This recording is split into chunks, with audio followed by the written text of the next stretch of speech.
You're about to listen to a BBC podcast, and trust me, you'll get there in a moment. But if you're a comedy fan, I'd really like to tell you a bit about what we do. I'm Julia Mackenzie, and I commission comedy podcasts at the BBC. It's a bit of a dream job, really.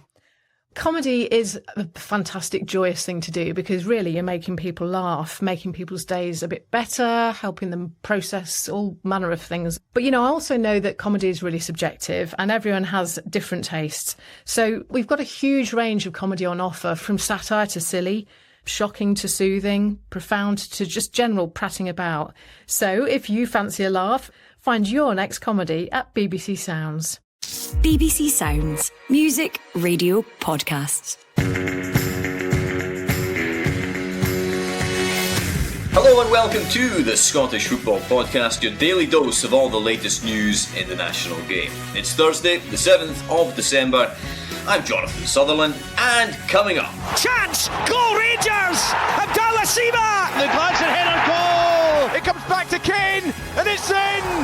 Watson with a touch, Watson with a strike! Oh, that's brilliant! We dissect the drama after a night of thrilling action in the Premiership. Speaking of which... There's no excuse. We need to start picking points up when we know that, and the players know that. Can Barry Robson turn things round at struggling Aberdeen? And...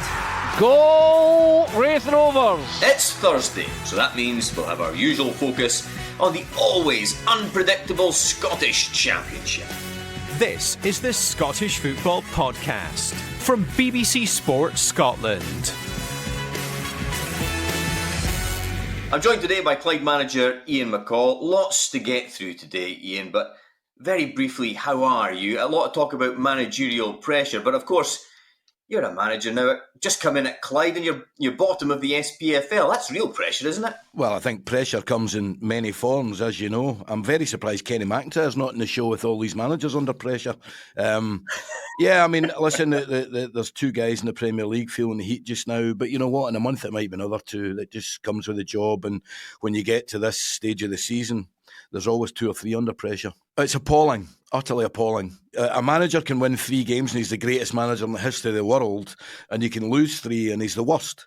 Managerial records, they come over 100, 200, 300 games, then you can form an opinion, in my humble opinion. They need more time, Ian, do they? Some do, maybe some. I mean, there's 1 or 2 that I couldn't argue a case for, but there's others that I genuinely could, that are just kind of ridiculous. I think we'll be delving into this subject a lot today. Plenty to come from Ian shortly. We're also going to be hearing from Aberdeen fan Erin Grieve. But before all of that, let's quickly run through today's Scottish football news. Celtic remain 8 points clear at the top of the Premiership after hammering Hibs 4-1 at Parkhead. Second placed Rangers ground out a single goal victory away at Hearts thanks to Abdallah Sima's first half strike. There was late drama in last night's other 2 games, with Chris Kane scoring in the 95th minute to give St Johnstone a 1-0 home victory over St Mirren, while at Pittodrie, teenager David Watson got the only goal of the game in the 92nd minute as Kilmarnock piled on the misery for Aberdeen. In England, Scott McTominay scored a brace in Manchester United's 2-1 victory over Chelsea. Garnacho on his right foot, tries the curler towards the back post, and that is headed in! He could not miss at the back post! It is Scott McTominay again! He's got both for United tonight! He's absolutely flying this season! And the SFA will resume ticket sales for Euro 2024 today after a technical error left fans frustrated on Wednesday. Right, let's get started at Pittodrie this morning. We spoke on the podcast about Stuart Kettlewell yesterday. And today, well, it's a turn of Barry Robson to be feeling the heat. Erin Grieve is an Aberdeen fan and lawyer. So, Erin, I suppose I should start by asking you for mitigating circumstances in terms of the case of Barry Robson right now. Everyone keeps saying we're in a cup final, but that's great, brilliant, and then we're going to get relegated, are we? I've been reasonable-ish about it and said, I agree with you, and you have to give managers a chance. You can't sack a manager every 2 minutes. Europe's been very difficult for us. Let's see where we get to. Last night, I think the tide has turned. I think that needs to be it now. Can't leave it any longer. Oh, really? Okay.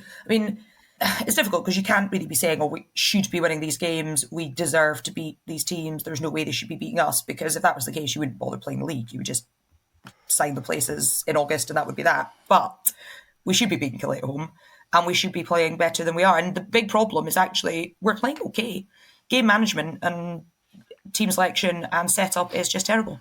So I don't see how we fix that. No. And we've got a tough rest of December.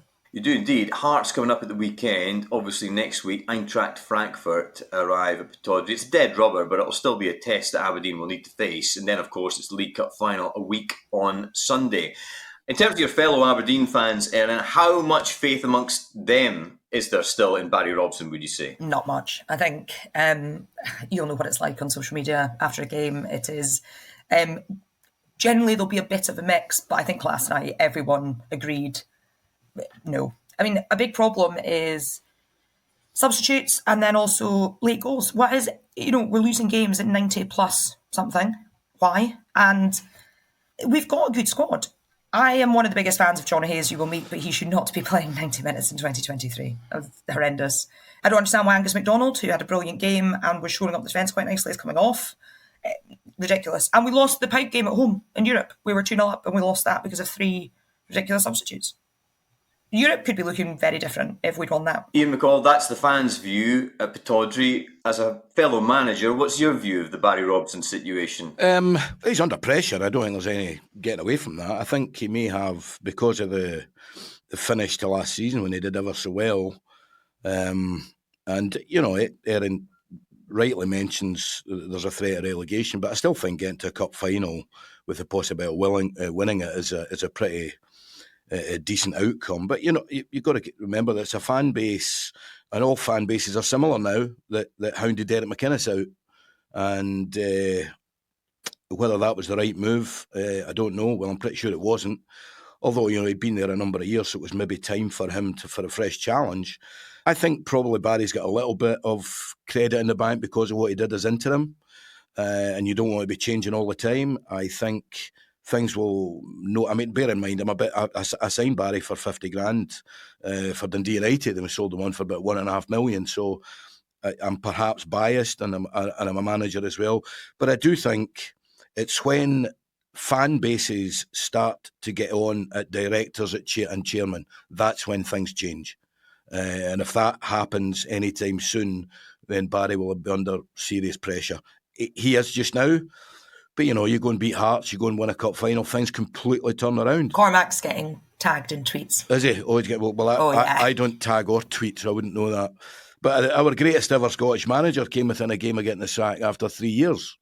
Sir Alex Ferguson at Manchester young Robbins United hadn't scored against whoever it was, Nottingham Forest, I think. So I think managers deserve a bit of time. But listen, undeniably, both Stuart Kettlewell and Barry Robson will know they're under pressure. And part of that is because maybe how well they did as interim managers. But it might be a lesson as well for directors, groups of directors, that sometimes an interim manager, the results can be a little bit false. But I do think they've both earned a bit of time. I'm not saying a lot of time, but a bit of time. In terms of, I guess, being careful what you wish for, we always remember how well Derek McInnes did at Aberdeen. And I guess the feeling amongst Aberdeen fans was it became a little bit stale. Fateful, of course, that it was Derek McInnes in charge of Kilmarnock last night and they grabbed that last-minute stoppage time. Fantastic winning goal from David Watson to get the 1-0 victory. And Kilmarnock never win on the road, which for the rub salt, I guess, in the Barry Robson style wounds here, Erin. But in terms of Derek McInnes at Kilmarnock, how would you rate the job he's doing there? Good. I said he would. I said he will keep them up just because it was quite clear he wasn't going to get too much to spend. The risk is you go up and you spend a lot of money and you're back in the Championship. Where does that leave you? And I said he will keep them up just, and if he keeps them up, he will get some money to spend and he will spend it well. And I think he has. I think if McInnes had maybe had some more money at Aberdeen, things wouldn't have been as stale as they were. I'm not saying that we shouldn't have got rid of him when we did. I'm not saying I would have him back, but I think he's a very, very good manager. It's not the best football in the world to watch, but if you win the league, no one cares. No one's saying, oh, I didn't really enjoy that Wednesday night back in November, but we've won the league. It doesn't matter. Genuinely, I've watched us play well and we've lost games. Sunday, we actually played well. We played some all right football and we lost 2-0. There aren't points for, but we looked quite good and we had 20 shots on target. It doesn't matter. I think McInnes' football is not going to ever be the most glamorous thing to watch. But he set up yesterday, I think, probably for a point, because a point away is a good result for Kilmarnock, whose away form is poor, and they took their chances, and it was a great goal. Just going back to Derek, I think at Aberdeen, I think he had earned the right to refresh the team with Mr. Cormac's money. I just feel there may have been a clash there. I think Derek was so close to the previous chairman, and I think he was extremely, I know he was extremely popular inside Pittodrie, and I'm not sure with the new High Hegians that sat very well. I think that was the crux of it. But I think really proper managers who've done the job deserve the chance to refresh their team. And I take Erin's, once we come off air, I'm going to hire Erin as a lawyer, without a shadow of doubt. I take her point about, the style of football. But, there was a style when they had the two wingers, a young Hayes and the Irish lad on the other side. Niall McGinn with the big striker that went to Salford through the middle, Shinnie in midfield. Rooney. Thank God you're here, Jonathan. That was a brilliant team. Kenny McLean, all of them. Kenny McLean. And you look at the players he's developed. I like to think I've developed a few players. Well, Derek's developed an awful lot of players that went to play at a real... he took James Maddison before anybody knew about him. He's now worth 100 million. He bought Sam Cosgrove for 20 grand and sold him for 2 million. Yeah, I don't think... Listen, Derek's a pal of mine who's my captain at Dundee United. I don't think he gets the credit he deserves. He's a proper manager. We don't judge him over 10 games when he's won 9. Oh, that's fantastic. 700 games, that's a proper manager. Final question, Erin, just a one-word answer. If Barry Robson gets a victory against Hearts this weekend, is that enough for you? Probably enough to see him to the cup final, but that will be it, I think.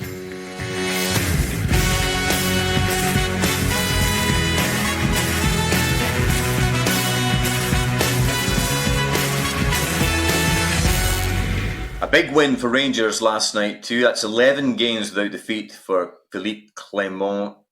Ian, Hearts had their chances. Rangers had several chances which they failed to take. But Clement talking about how he sees a team now. Is that how you see it? Or is there still maybe a slight lack of cohesion with Rangers? I think that's probably spot on, a lack of cohesion. But I think what the manager was talking about was seeing a team in terms of, it's quite clear they're not giving up. That doesn't sound great. I don't say players give up, but it's quite clear that they're fighting for the manager and the club right till the end of the game. And Tynecastle against Hearts, who were on a really good run of maybe not form, but certainly results, was a big test. And the pressure in terms of handling the pressure of, you almost felt certain Celtic were going to react to the ear bashing Brendan gave them and win comfortably. So any points dropped to see the Rangers are right on that tightrope, or they can't afford to fall any further behind. So terrific result. And Sima again has proved one of the few signings to prove his worth. Oh Hyun-gyu getting his chance and seizing it for Celtic. As you mentioned, Brendan Rodgers not happy with the first half performance at the weekend against St Johnstone. Gave several fringe players a chance last night against Aberdeen, and to great effect. Do you really see Celtic dropping enough points for Rangers to stand a chance in the title race? Well, I think it's a bit like the old days. I think it's going to come down to games against each other. I think, the next Old Firm game, quite clearly, Rangers have got to win that. It's that simple to cut it. I think Celtic, even when they're not playing well, appear to be a little bit relentless. You expect them to spend some money on proven players, like Brendan has said, in January. So I think, as I said, Rangers are right on the cusp of not being able to drop any points because they know Celtic won't drop many. So I think ultimately it'll come down to, I don't want to make the league sound boring, of course it's not, but it will come down to the Old Firm games, I think. It certainly wasn't boring for Craig Levein at McDermott Park last night to end up with. I think he said afterwards that he had to remind Chris Kane that he'd had a heart attack 5 years ago when Chris Kane had his penalty saved. Well, Jonathan, do you know what? I don't want to bang on, but he's another proper manager. Craig Levein knows how to manage football players. He knows how to organise a football team, and that's been shown. And I think it's been bad news for the rest of the 3 or 4 down at the bottom, because you cannot see for me, Craig will probably hate me saying this, you can't see St Johnstone going down now. For me, you generally can't. And we'll discuss that St Johnstone victory over St Mirren more on tomorrow's podcast when the Perth Club defender Ryan McGowan will be here with Tom English and Amy Canavan.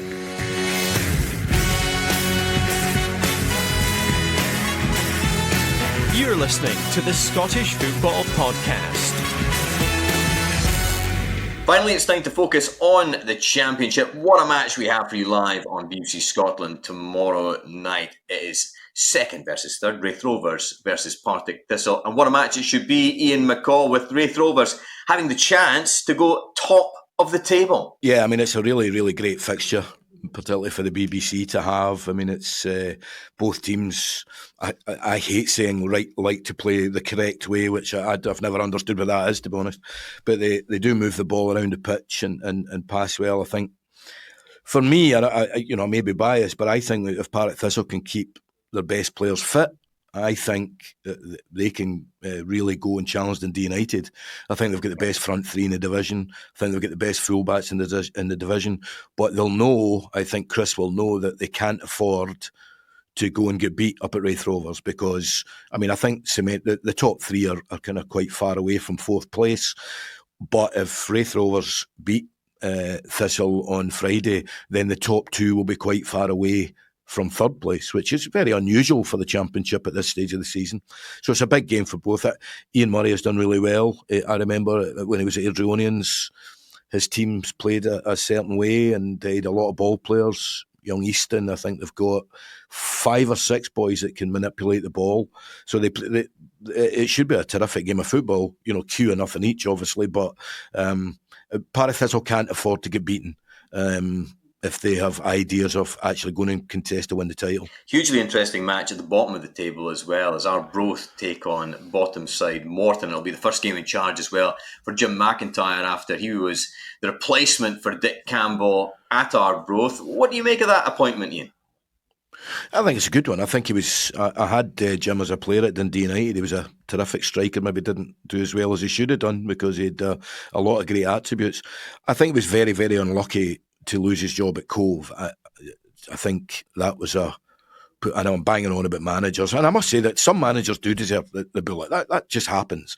But that was a crazy one. I mean, him losing his job at Cove, really, really crazy. So I know he was desperate to get back in, and he's following it's a hell of a hard act to follow with what Dick and Pink and all the guys did at Arbroath over a number of years. I know the last year or so, was tough for them, but he's got a lot to live up to. But he's proven himself a capable manager in the past, and his target is just to stay in the league, I would presume. What do you make of the other games on Saturday, Ian? We've got Airdrie versus Dunfermline, Dundee United versus Ayr United, and Queen's Park against Inverness Cally Thistle looks interesting. Duncan Ferguson obviously suffering his first defeat since arriving back in Scotland last weekend against Raith Rovers, but Queen's Park on a dismal run. I think it's 10 matches without a win. Yeah, I mean, I think they won their first 3 games of the season. And I don't know how many points they got since then, maybe 1 or 2, so...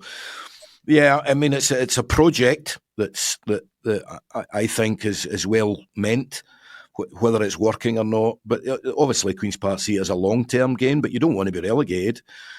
In terms of Duncan Ferguson, he's done really well. Lost a couple of late goals to Raith, which Raith seem to do to a lot of teams. It's a big game for them to bounce back. The Dundee United game, Ayr United game is a big game as well. Dundee United, they really need to. I think there'll be a few of their players hurting. The Queen of the South game, they get beat in the Scottish Cup. I think they had 36 shots, 18 in target, and didn't win a game of football. So I think that's a big game for Dundee United, and one with the 2 cup defeats, you've got to really fancy them strong.